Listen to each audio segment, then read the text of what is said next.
Class, tingnan niyo ang projector screen sa harap. Ang nakikita niyo ngayon ay ang sikat na painting ng batang self-taught artist na si Akian Kramaric. Ang pamagat niyan ay Prince of Peace. Oo, Akian Kramaric. Oo nga. Bakit Prince of Peace, ano? Lena?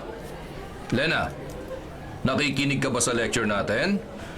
Mukhang malalim ang iniisip mo dyan sa likod Ayos ka lang ba? Opo, sir. Ayos lang po ako. Medyo masama lang po ang pakiramdam ko ngayon. Pasensya na po. Sigurado ka ba? Sobrang putla mo ngayon. Kung hindi mo kaya, pwede kang pumunta muna sa clinic. Ay, hindi na po, sir. Kaya ko naman po. Pasensya na po ulit. Mula sa clinic, tuloy po pa kayo ngayong alas 5 ng hapon para sa procedure ninyo.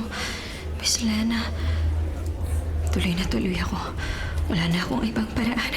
Ayoko pang magpagalitan. Ayokong patayin ako sa bugbog ni Mama.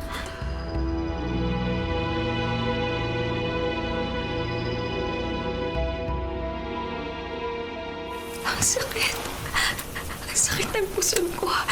Sabi ng doktor, normal lang daw ito pagkatapos ng procedure. Pero bakit parang hihimatayin ako sa sakit? Tulungan mo ko makauwi. Walang hiya ka, Mark. Matapos mo akong anakan, nagtago ka na. Kung hindi mo ako iniwan, hindi ko gagawin to. Hindi ko papatayin ang sarili kong anak. Hindi. Parang may kung anong dumadaloy sa binti ko. Basang-basa ang palad ako. Dugo ba to? Huwag naman sana, please. Kailangan ko ng makasakay. Kailangan ko makauwi bago ako bumagsak dito sa daan.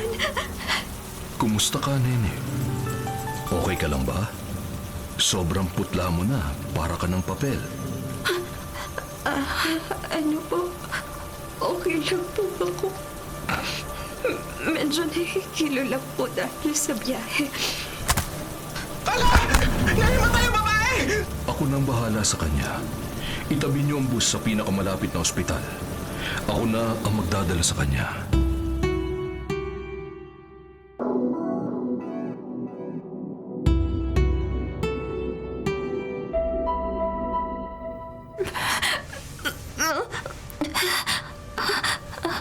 Nasaan ako? Ang sakit ng ulo ko. Nasaan ako? Salamat sa Diyos. Gising ka na, Nene. Nandito ka sa ospital. Ligtas ka na. Sino ka ba talaga? Ano bang pangalan mo at bakit mo ako tinutulungan ng ganito? Ako si Elohim. Pero masyadong formal yon. Kaya Eloy na lang ang itawag mo sa akin. Salamat, Eloy. Pero sandali lang. Paano ang bayad natin dito sa ospital? Naka-confine ako, may mga gamot pa. Wala akong dalang sapat na pera ngayon. Huwag mo nang isipin yon, Lena. Wala kang dapat bayaran kahit isang kusing. Anong walang babayaran? Imposibleng libre ang ospital na to, Eloy. Paano nangyari yun? Kinausap ko ang doktor mo kanina habang natutulog ka. Mabait siya. Pumayag siyang i-waive ang lahat ng bayarin mo, kasama na pati ang mga mamahaling gamot na itinurok sa'yo. Seryoso ka ba? Ang isang katulad mo kinausap ang doktor at pumayag agad ng ganun kadali? Para namang isang malaking milagro yan, Eloy. Ang milagro ay dumarating sa mga taong nangangailangan nito. Kaya magpahinga ka na lang muna. Nang sa ganon ay lumakas ka agad. Nga pala, Eloy, gabi na. Saan ba ang tuloy mo ngayon? Saan ka pa talaga nakatira? May pamilya ka ba o mga kamag-anak na mauuwian? Wala, Lena. Sanay naman ako kung saan-saan lang natutulog kapag sumasapit na ang gabi. Kahit anong lugar, pwede kong maging tahanan. Ibig sabihin, wala ka talagang matutuluyan? Pulubi ka nga talaga. Diyos ko, pagkatapos ng ginawa mong pagtulong sa akin, hahayaan ko na lang ba na matulog ka sa malamig na bangketa? Huwag mo na akong intindihin, Lena. Mabubuhay ako kahit saan. Masanay ka na sa mga katulad ko. Hindi. Hindi ako papayag. Sumama ka na sa akin, Eloy. Doon ka muna matulog sa bahay namin, kahit sa sala lang. Maliit lang ang bahay namin at magulo, pero kahit papano, may bubong ka sa itaas ng ulo mo. Bilang ganti na rin to sa pagliligtas mo sa buhay ko ngayon.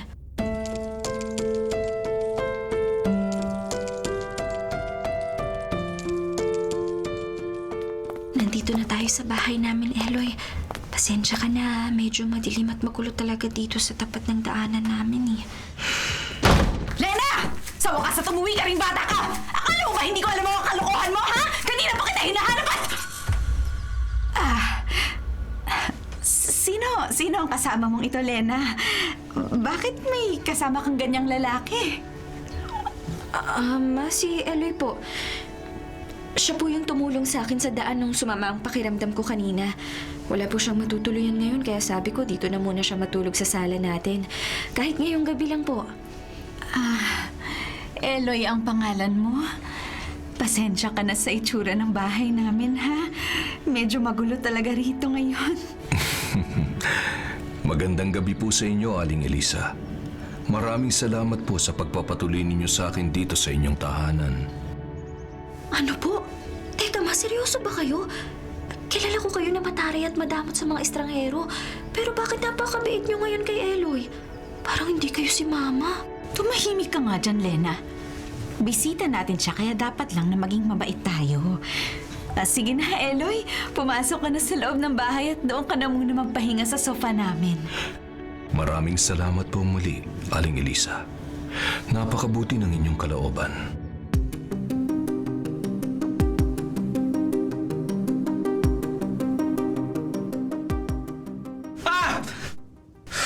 Nasaan ba yung pera mo dyan sa bag mo? Pahingi naman ako ng 500. Bilisan mo! May kailangan ako bayaran sa labas. Walang hiya ka talaga, Tenten! Kakatapos ka lang matalo sa sugal kanina, tapos hihingan mo ka ng pera! Alam ko kung saan mo gagamitin yan! Ibibili mo lang yan ang kargamento mo, adik ka! Mama! Tenten! Kuya! Huwag away! Tatakot, Makoy! Tawa lang tayo! Magandang gabi, Makoy. Huwag kang matakot, anak. Narito si Eloy. Walang mga away sa'yo. Oh! Sino naman to, Ma? Si Eloy yan, bisita natin, kaya umayos ka. Kumusta ka, Tenten? Masaya akong makilala ka. Ang klase. Unti na lang bro, kamukha mo na si Jesus ah. Buti nga, kamukha niya si Jesus. Ikaw, kamukha mo sina Judas, Barabas at Hestas. Malis ka na nga dito, sinisira mong gabi ko. Elisa! Layla! Bigyan niya naman ako ng tubig dito. Ay, huna ako. Bitaw pa dyan. Oh, hinayaan niya na lang mo. Dito sa higaan ko. Ay nako, magtiis ka dyan, Nestor. Kasalanan mo rin naman yan. Kung hindi ka ng babae at nagpakalasing bago ka na aksidente sa motor, hindi ka sana baldado ngayon. Karma mo yan sa mga panluloko mo sa akin. Ang gulo namin, di ba, Eloy? Sugarol si Mama. Adik ang kuya ko. Bedridden si Papa na dating babaero. At may Down syndrome naman yung bunso namin. Wala nang pag-asa tong pamilyang to. Laging may pag-asa, Lena. Basta't narito na ako para gabayan kayong lahat.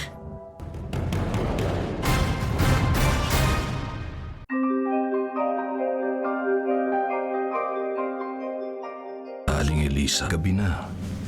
Bakit hindi pa kayo natutulog? At umiiyak kayo habang nariyan sa kusina. Eloy, ikaw pala yan.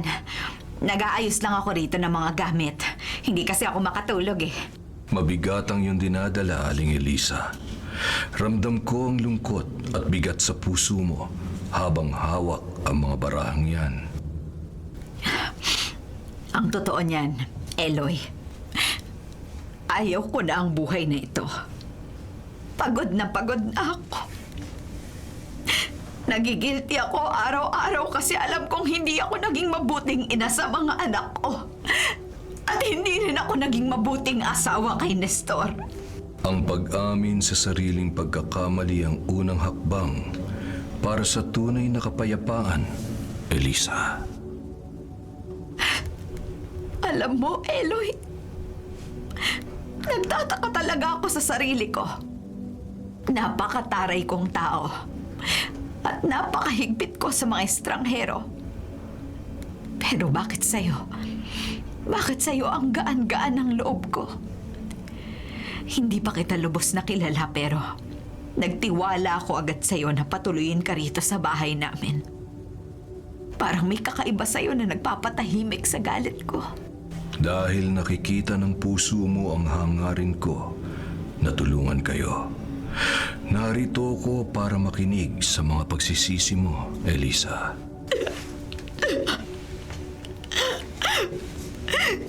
Patawarin sana ako ng Diyos sa lahat ng mga pagkukulang ko. Gusto ko nang magbago, Eloy. Gusto ko nang iwanan ang sugal at ayusin itong pamilya ko. Pero hindi ko alam kung paano ako magsisimula. Laging may pagkakataong magbago. Huwag kang mag-alala. Nakikinig ang Diyos sa iyo ngayon. At tutulungan kita na isaayos ang lahat sa tahanang ito.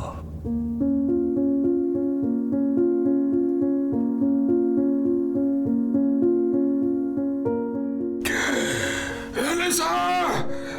Lena! May tao siya sa labas! Lauhaw na ako! Bigyan naman ako ng tawid dito!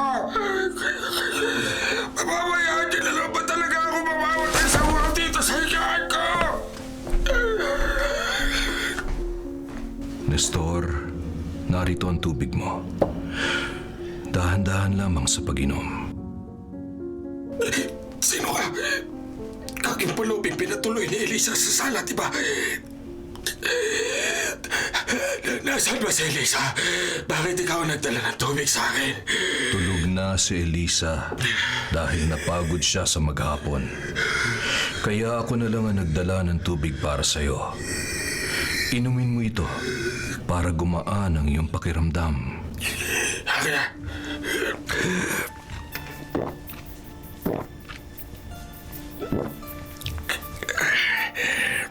Alam mo, kanina pa kita pinagmamasta mula rito sa kwarto. Diretso na kita, Eloy. Yung iba ang nararamdaman ko sa'yo eh. Hindi ka basta isang normal na bisita o pulubi lang na nakikitira sa amin. May kung ano sa mga mata mo na nagpapakaba at nagpapatahimik sa akin ng sabay. Sino ka ba talaga? Isang kaibigan, Nestor. Nandito ako sa inyong tahanan dahil gusto kong tulungan ang pamilya mo na muling makabangon. Tulungan.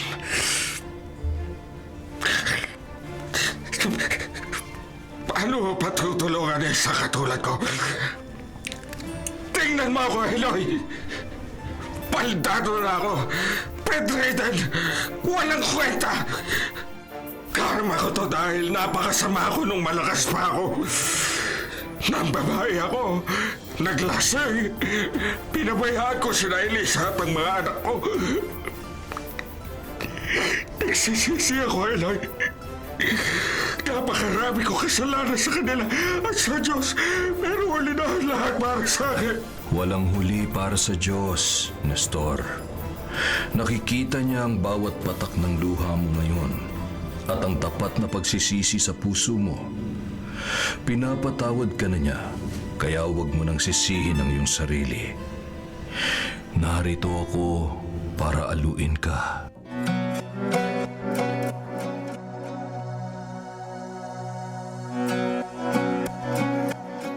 Magandang umaga, Tenten. Maaga ka yatang nakauwi ngayon mula sa lakad mo. Eloy! Ikaw yung pulubi na pinatuloy ni Mama, di ba? Maupo muna tayo rito sa tapat ng pintuan ninyo, Tenten. Mag-usap tayo ng masinsinan. Itatanong ko lang sa'yo, wala ka bang balak na magbago sa takbo ng buhay mo ngayon? Magbago? Para saan ba, Eloy? Magbago? Masyado nang huli para sa akin. Wala nang kwenta ang buhay ko. Walang buhay na walang kwenta, Tenten. Bakit mo ginagawa to sa sarili mo?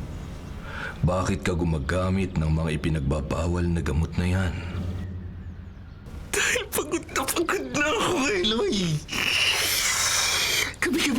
Gabi-gabi na lang. Sigawan at sumbatan na naririnig ko rito sa bahay. Sugarol si Mama.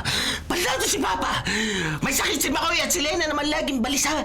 Laging balisa ang mga hayop. Pakiramdam ko wala akong kwenta panganay na kapatid. Kaya ako gumagamit ng droga para takasan ang magulong pamilyang to. Para makalibot kahit sandali lang. Ang pagtakas sa realidad gamit ang kamatayan ay hindi solusyon, Tenten. Ikaw ang panganay. Ikaw dapat ang sandigan ng mga kapatid mo kapag mahina ang iyong mga magulang. May lakas ka, may talino. Huwag mong sayangin ang buhay mo sa dilim. Hinihintay ka ng pamilya mo na maging liwanag para sa kanila.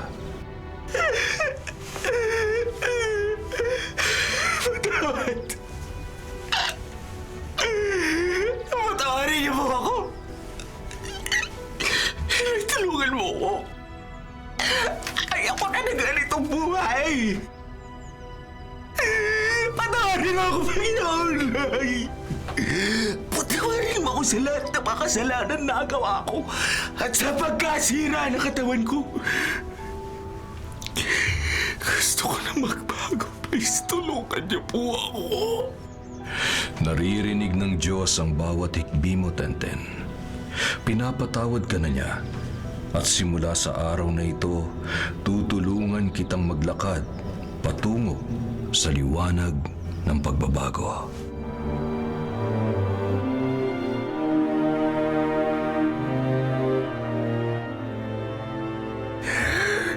Eloy, salamat at pumasok ka rito sa kwarto ko. Marami akong iniisip ngayon eh. Abay, kapag may namatay ako sa impyerno, babagsak ko. Sa rami ng kasalanan ko sa pamilya ko, may karapatan pa ba akong tanggapin ng langit? Nestor, ang langit ay hindi para sa mga taong nagkukunwaring perpekto, kundi para sa mga pusong marunong magsisi at humingi ng kapatawaran bago mamaalam. Napakasalbay ko asawa at ama. Nung may kaya pa ako, yung sarili ko lang ay iniisip ko habang sila nagtitis. Kaya nga nanalangin ako ng tahimik kanina sa puso ko. Umiiling ako sa Diyos. Abay, sabi ko, Panginoon, ayaw ko na maging pabigat sa pamilya ko. Kunin niyo na ako. Para makahinga naman si Elisa at Lena sa pag-aalaga sa akin. Napakabuti ng huling hiling mo, Nestor. Ang isipin ng kapakanan ng iba bago ang iyong sarili ay isang patunay na nagbago na ang puso mo. Dinggin ng Panginoon ang iyong panalangin. Salamat, Elay. Pakiramdam ko napakagaan na ng dibdib ko ngayon. Maraming salamat sa pagtanggap sa akin. Matulog ka na ng mapayapa, Nestor.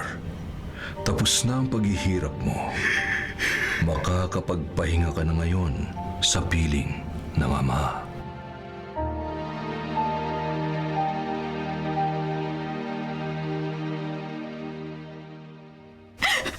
Nestor!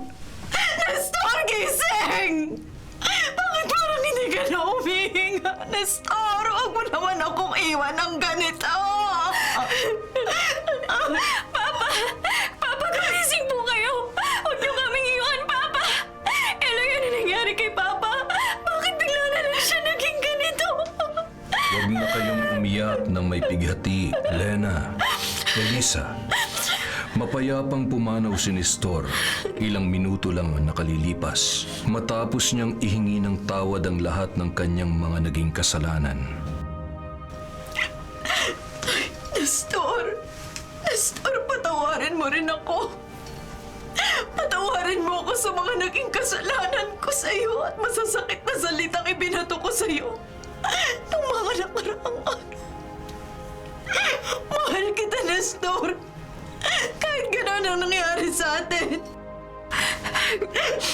Eloy, bago ba siya mawala, may sinabi ba siya sa'yo?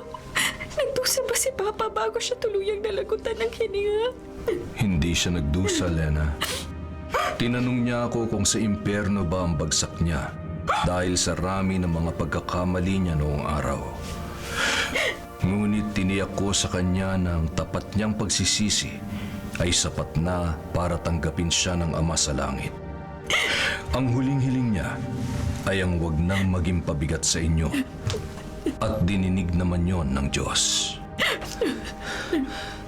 Ma, si Papa. Wala na talaga si Papa.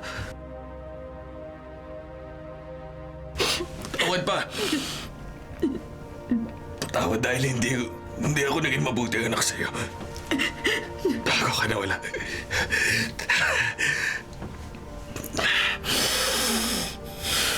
Magbabago na ako pa. Pinapangako ko yun sa'yo.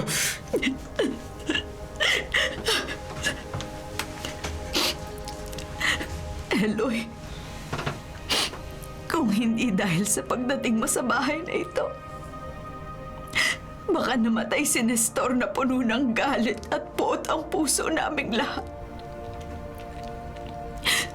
Binigyan mo ng kapayapaan ang huling sandali ng asawa ko.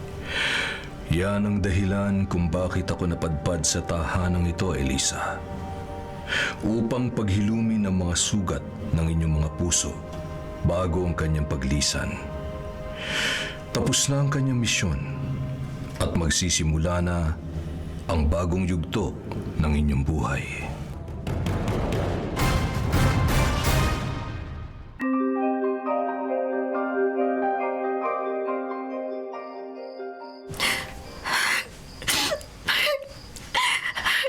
Bakit pa ganito?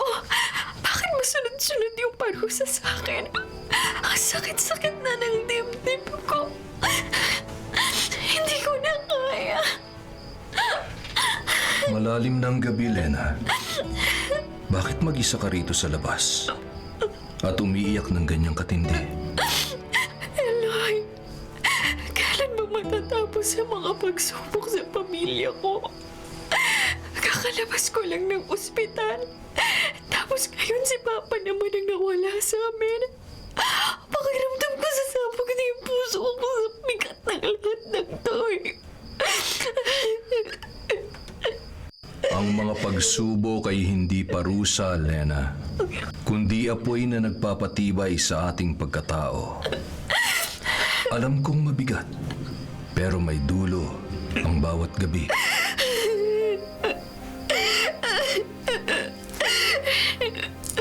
Hindi lang yung kay Papa yung masakit, Eloy. Yung ex-boyfriend ko. Hanggang ngayon, hindi ko pa rin siya kayang kalimutan.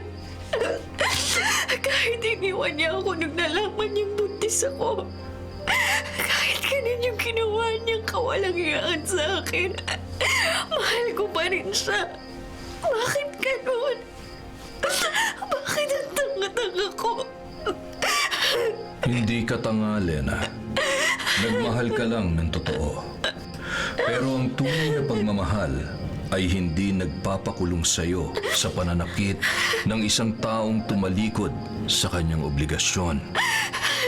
Ang pag-alis niya ay palatandaan na hindi siya nakalaan para sa'yo. Pero paano ako magpapatuloy, Eloy? Pakiramdam ko iniwan ako ng lahat. Wala nang anak ko. Wala na si Papa. At wala na rin ang lalaking pinaglaanan ko ng buhay ko. Nariyan pa ang nanay mo, Lena. Ang mga kapatid mo. At narito ko para sa'yo. Panahon na para bumangon kang muli. Huwag mo hayaang ang nakaraan ang pumatay sa magandang kinabukasan na naghihintay sa'yo. May lakas ka sa iyong loob. Gamitin mo yan para magsimulang muli. Susubukan ko, Eloy. Salamat, ha. Dahil lagi kang nandyan para ipaalala sa akin na may halaga pa ako. Kakayanin ko to. Para kay Mama at sa mga kapatid ko.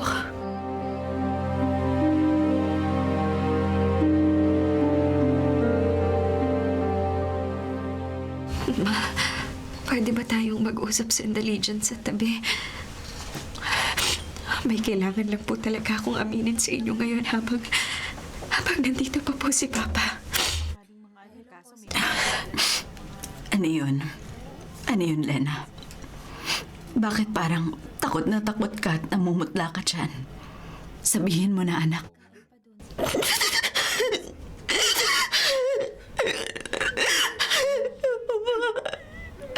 Patawarin niyo po ako.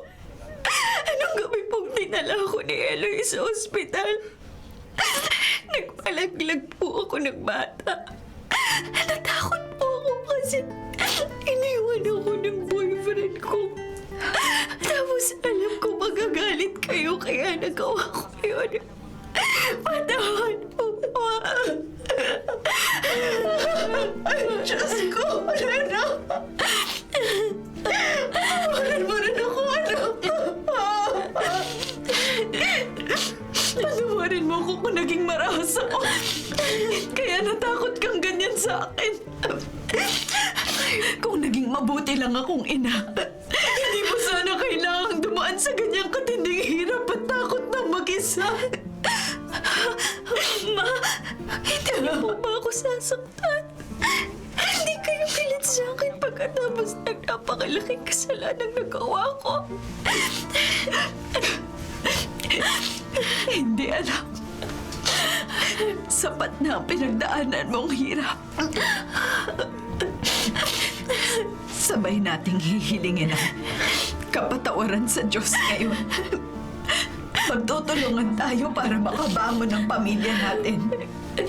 Hindi kita iiwan. Napakagandang tingnan ng pagpapatawad sa loob ng isang pamilya. Naririnig ng Ama ang inyong mga panalangin at ang kapayapaan ay tuluyan ng nananatili sa tahanang ito. Salamat, Eloy. Kung hindi mo ako iniligtas nung gabing yun, baka wala na rin ako ngayon dito sa tabi ni Mama.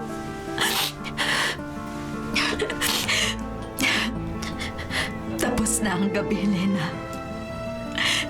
May bagong umaga na para sa ating lahat ngayon.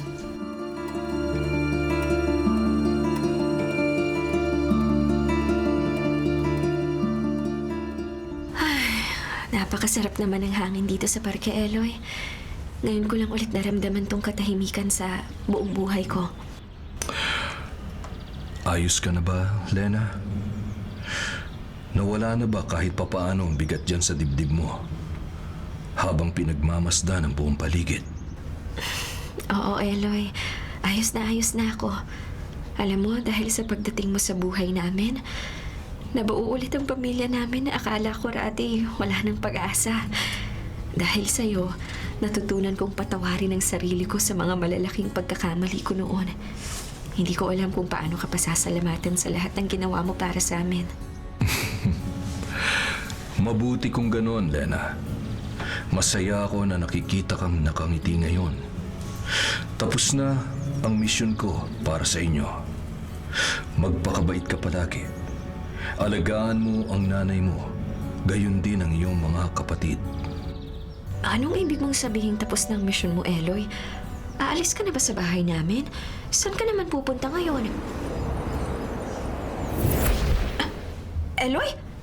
Eloy, nasan ka? Teka, nasan ka na? Eloy! Saan ka ba talaga nagpunta? Imposibleng makalayo ka agad sa loob ng 2 segundo. Eloy, magpakita ka naman sa akin, oh! Teka, bakit biglang pumasok sa isip ko yung lecture ng theology professor namin ng college? Yung painting ng Prince of Peace na gawa ng batang si Akian Kramaric na ipinakita sa amin sa screen noon. Diyos ko.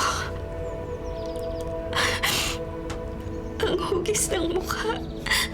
Ang mapupungay niyang mga mata na punong-puno ng habag. Ang aura ng kapatid kapayapaan na nararamdaman ko sa tuwing malapit siya sa amin. Magkapareho sila. Walang pinagkaibang mukha ni Eloy sa painting na yun. Si Eloy at ang Diyos ay iisa. Siya ang Panginoon.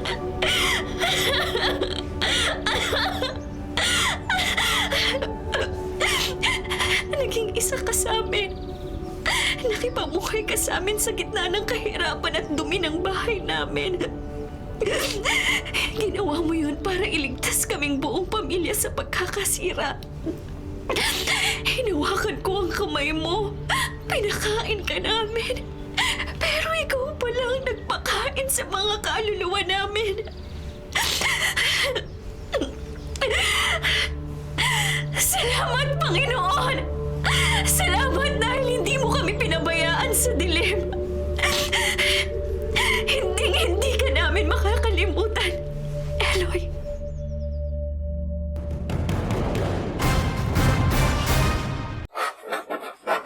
Mga kapatid, kung ayaw nyo pong mabulok, patuloy pong tumutok sa 105.9 True FM para sa totoong balita, impormasyon, music, at entertainment.